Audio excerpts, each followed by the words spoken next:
I the a-hole for announcing that my dad's not paying my college tuition? My aunt and uncle are paying for my cousin's college. My dad had a college fund for me, but he had stipulations.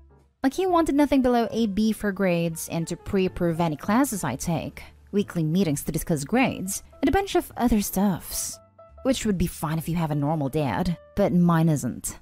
My dad has a temper, and I spent 6th to 12th grade stressed out about grades, and being screamed at or grounded over things that sometimes weren't even my fault. Like a teacher not updating online grading, and an assignment being marked missing because of it. And getting my backpack and locker randomly searched by him, for no reasons besides to make sure I'm not hiding anything. So I decided to pay for college myself because 1, not being stressed over getting screamed at, and 2, I didn't feel like constantly worrying that he'd disapprove of a class or a grade and decide not to pay, which I could totally see him doing. I'd rather be in debt than controlled for 4 more years, and I just finished my first year. Well, my family got together on the 4th, and, well, sometimes they're nosy. They were talking about my cousin's school, and my uncle looked at my dad and said, "Well, how much is Opie's school costing you?" I said, "What are you asking him for? I'm the one paying for it." Later on, my dad was pissed off and said that it was out of line to say that, and that I embarrassed him. I didn't do it to embarrass him. I was just being honest. He doesn't even know how much tuition is, so he was the wrong person to ask. Am I the a-hole? Now for the top comments. Lol, not the a-hole. I admire you. This 1,000 times. Props to Opie to ditching his dad's toxicity and being his own man. Now his pops has nothing to hold over him, and he can tell him to kick dirt when he does something toxic again, such as being mad about telling his uncle he's paying for his own school. Not the a-hole.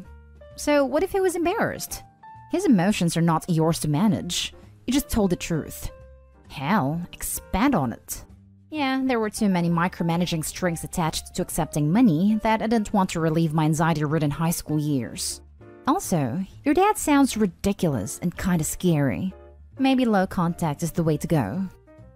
I decided that it wasn't worth my soul to have him pay for college.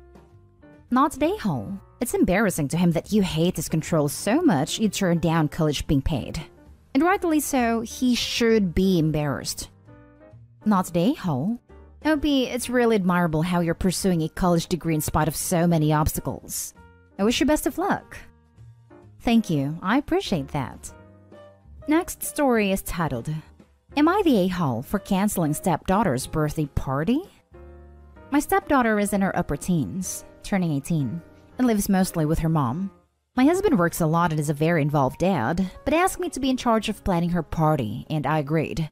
I spent several $100s and many hours of my own time making sure I had everything just right. Recently, stepdaughter's mom verbally lashed out at my husband and was screaming and cussing at him. I snapped at her and told her she has no right to speak to my husband in that way and to shut her mouth.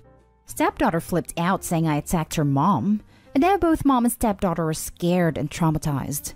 Stepdaughter also uninvited me from the birthday party, saying she's too uncomfortable to have me there and wants her mom there. The party I planned and paid for.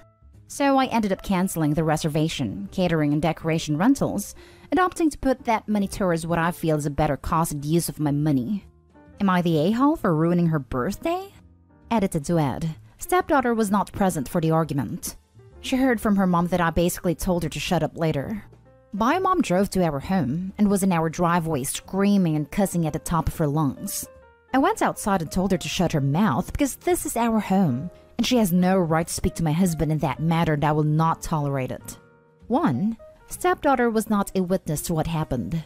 Mom told stepdaughter later, and apparently mom was so shaken up and upset that stepdaughter can't handle it, and called me to tell me I'm no longer invited to her party or to be any part of her birthday, as my presence would make stepdaughter and her mom feel too uncomfortable to enjoy themselves. 2. The argument was over elaborate gifts for stepdaughter. My mom's family has money, but my husband does not come from a well-off background.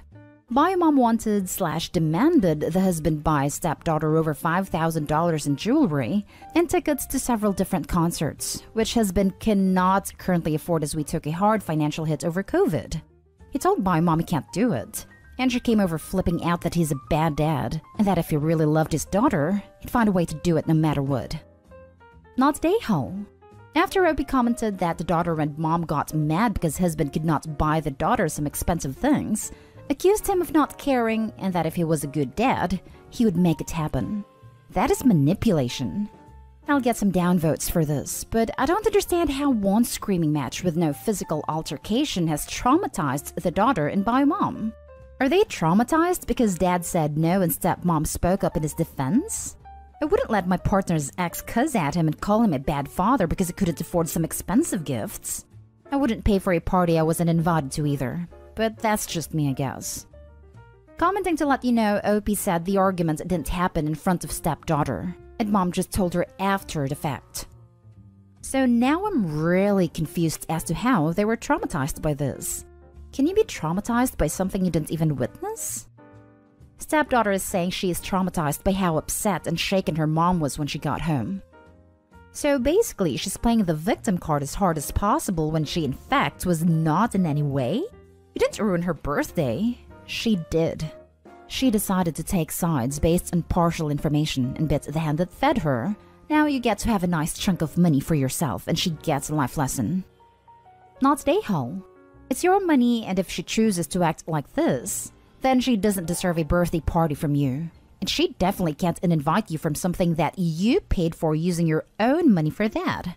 She can get lost and ask her mom to throw a party for her then for acting like that.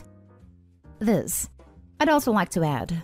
Mom screaming at your husband in your driveway is definitely your business. And your stepdaughter isn't a child anymore. She's turning 18.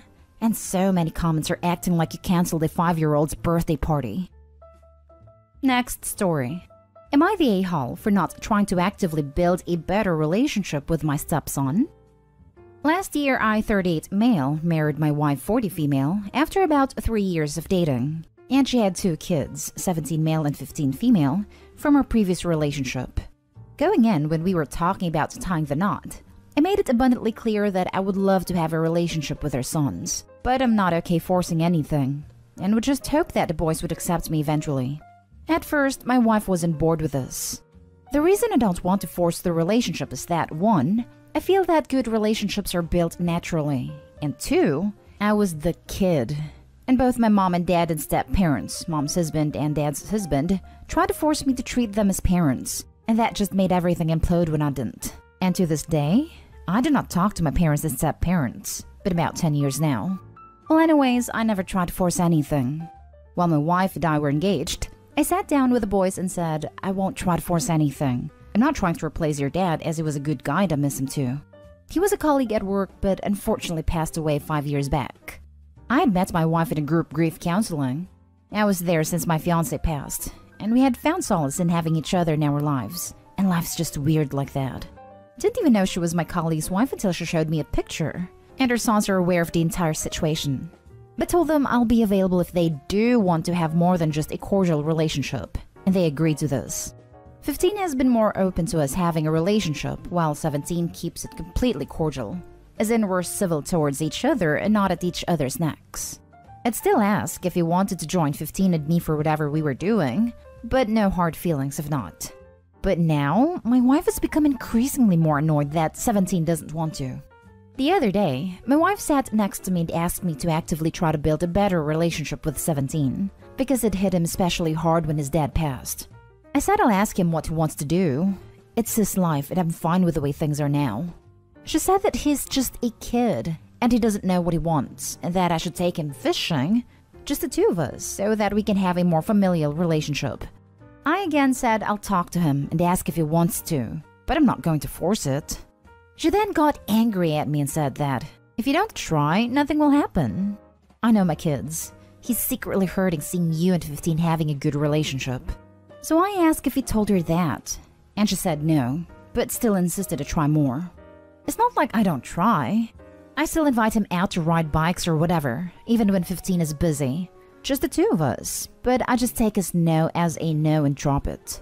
I think he's content with how things are right now. I just want some outside perspective. Am I the a-hole? Now for the comments.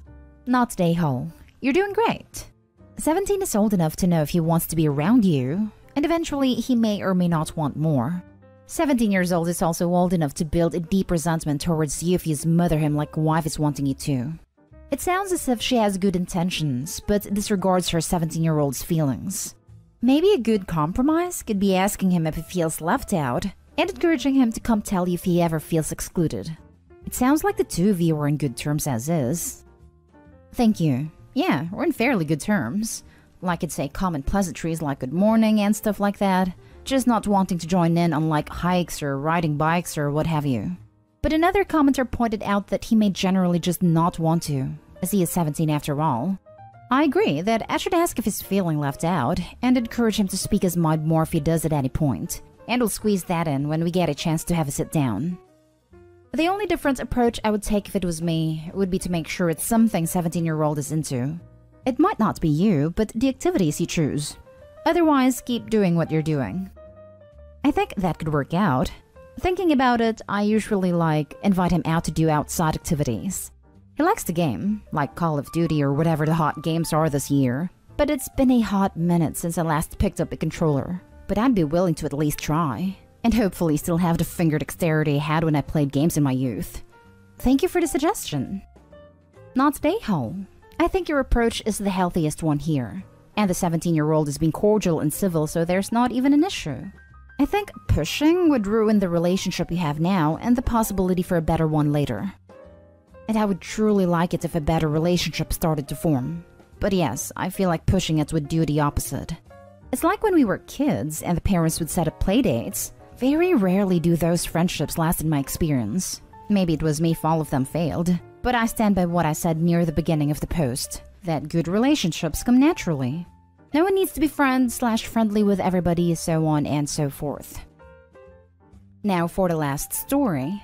Am I the a-hole if I let my dad's girlfriend know she can't stay at his house after he died? This past 4th of July, my dad passed away unexpectedly.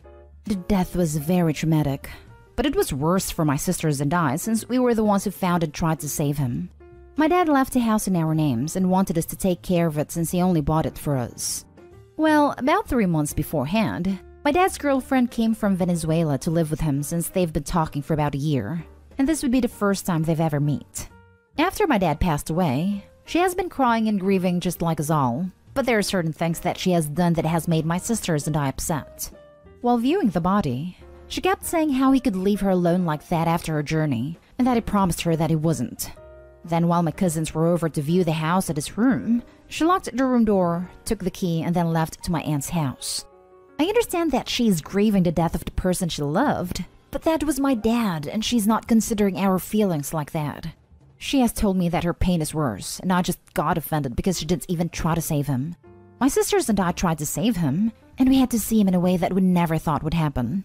I'm not sure what to do because she is a good person, and my dad loved her very much and was very happy with her.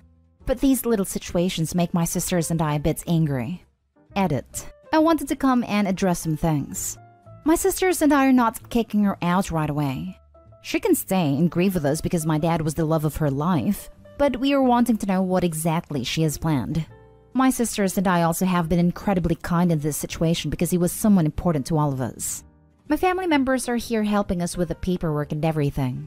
And from what I know, she only asked for a work visa and not for anything marriage related.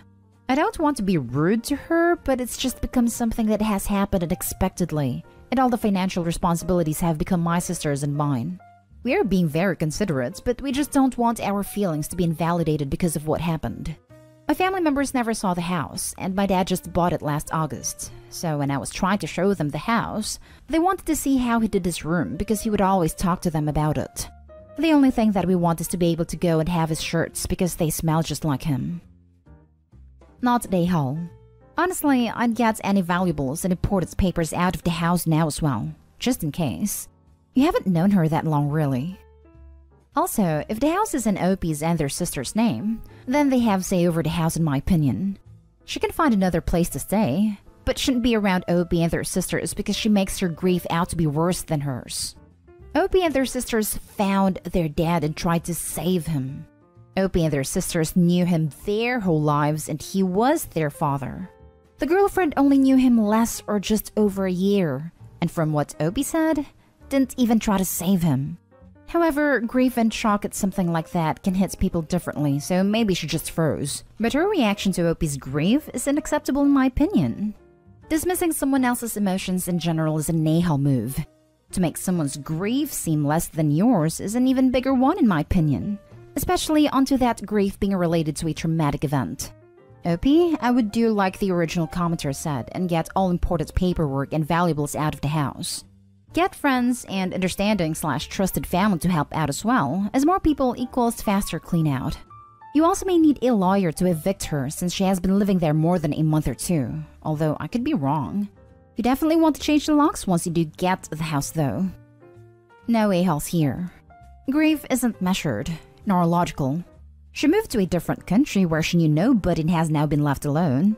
Of course she's upset and frightened, probably not really thinking about how what she says affects others. Give her a bit of slack. That said, you will need to be clear over the next few weeks that your future plans for the house do not include her tenancy. Be gentle but firm, and definitely take legal advice before you say or do anything. Grief brings out the absolute worst in people, as do Reddit comments sometimes. Please be gentle with her and with yourselves. Not Nahal. I don't want to be hard on her because her boyfriend just died and she's grieving, but he's your dad, and she's not being respectful of your grievances at all. Regardless of who tried to save who, it's your house now, and she's crossing boundaries. Telling you that her pain is worse is ludicrous. How can losing your one-year online boyfriend possibly be equal to losing a father? Be nice, be civil, but be firm. If you want her to leave, then ask her to leave.